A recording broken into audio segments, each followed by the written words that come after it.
excited to be here. I kind of want to tell you a little bit more of the, I don't want to say basics, because we don't really know anything about my syndrome.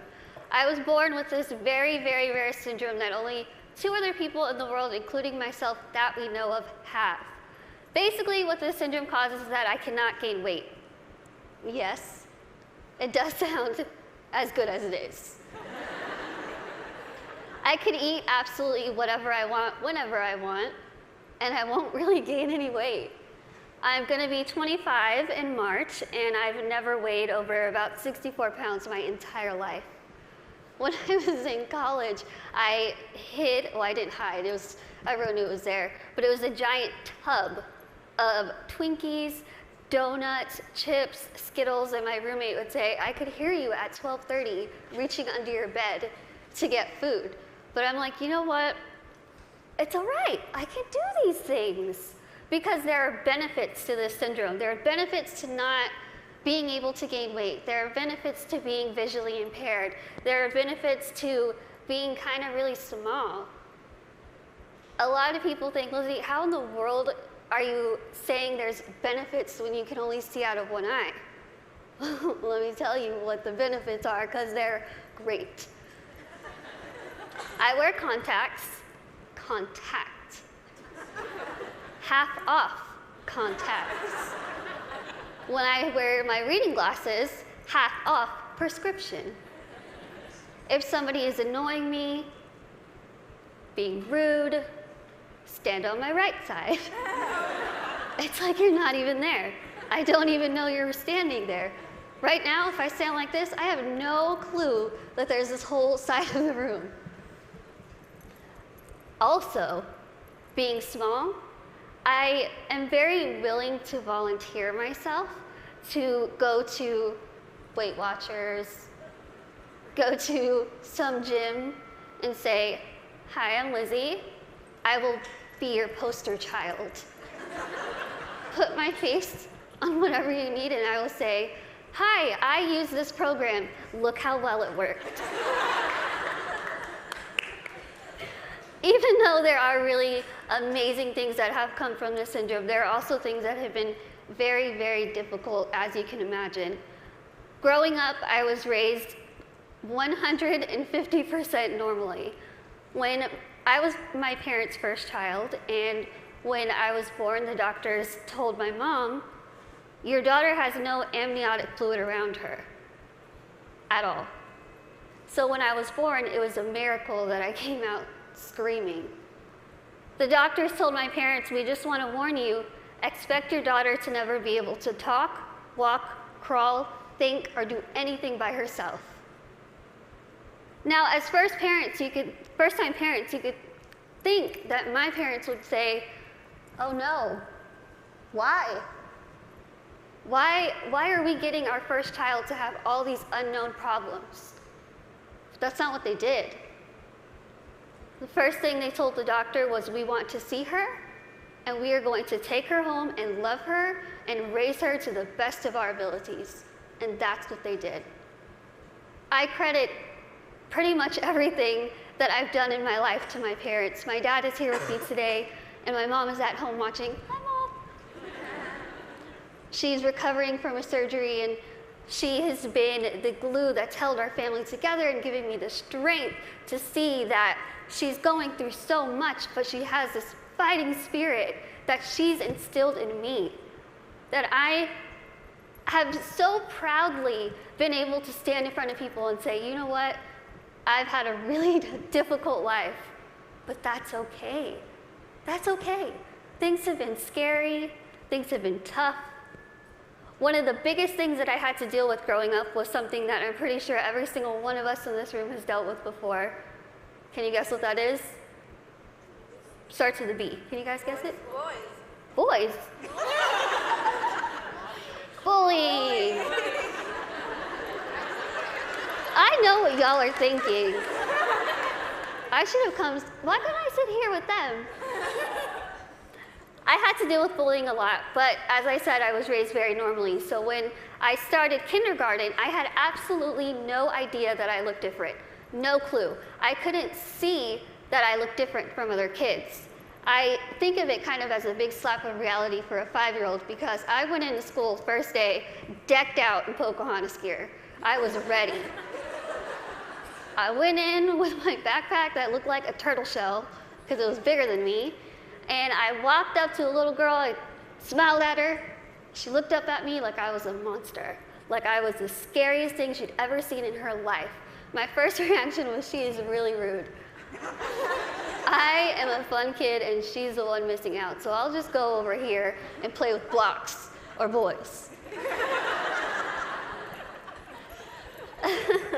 I thought the day was going to get better, and unfortunately it didn't. The day kind of got worse and worse, and a lot of people just wanted to have absolutely nothing to do with me, and I couldn't understand why. Why?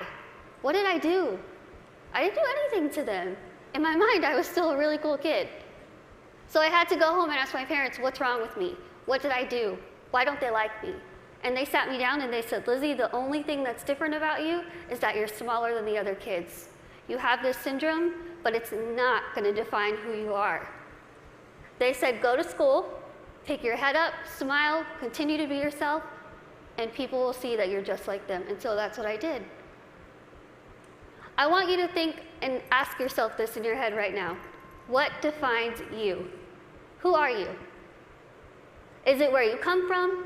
Is it your background? Is it your friends? What is it? What defines who you are as a person? It's taken me a very long time to figure out what defines me. For so long, I thought what defined me was my outer appearance. I thought that my little tiny legs and my little arms and my little face was ugly.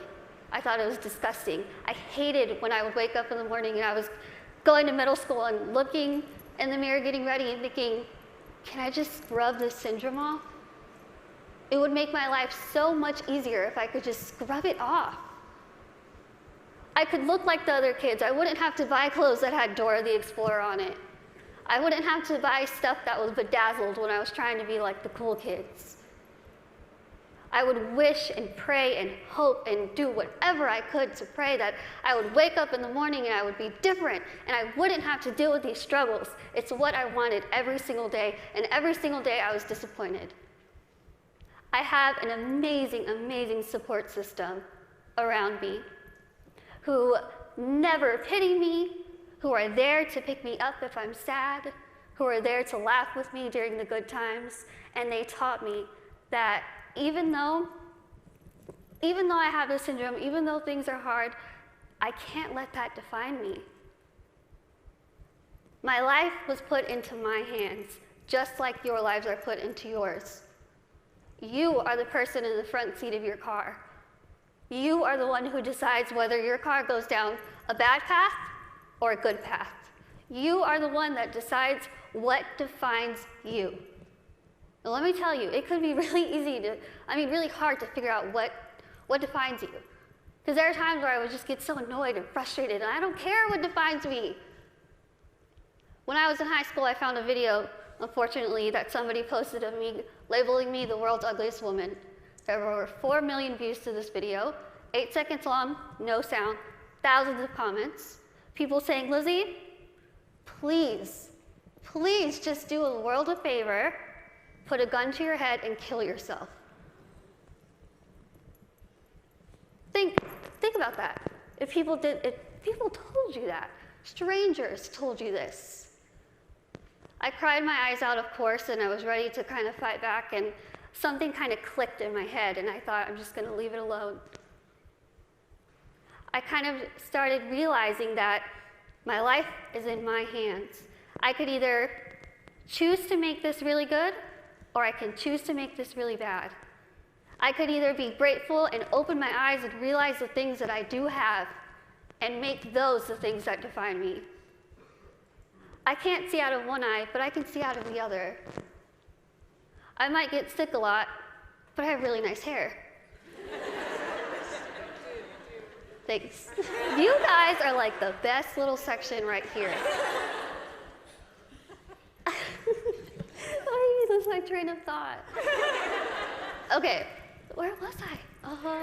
Hair, okay, thinking.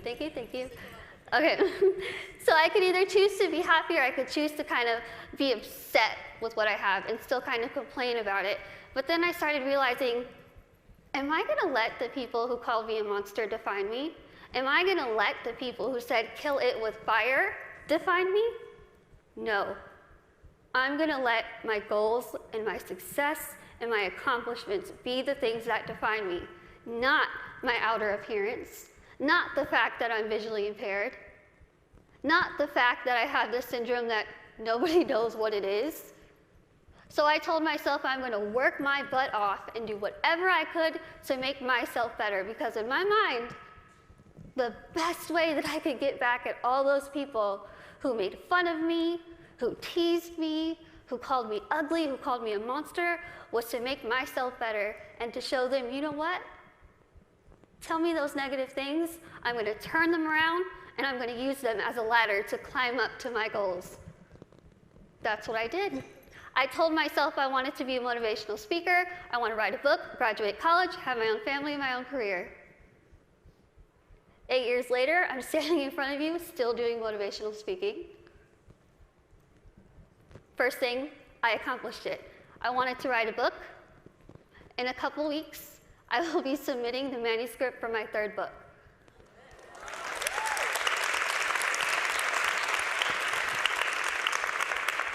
I wanted to graduate college, and I just finished college. I'm getting a degree in communication studies from Texas State University in San Marcos, and I have a minor in English. I really tried to use real life experience while I was getting my degree, and my professors were not having it. But I wanted to have, lastly, my own family and my own career, and the family part is kind of down the line.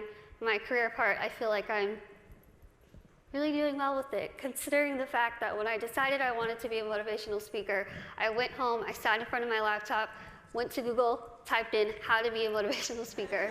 I'm not even joking. I worked my butt off. I used the people who were telling me that I couldn't do this to motivate me. I used their negativity to light my fire to keep going. Use that. Use that.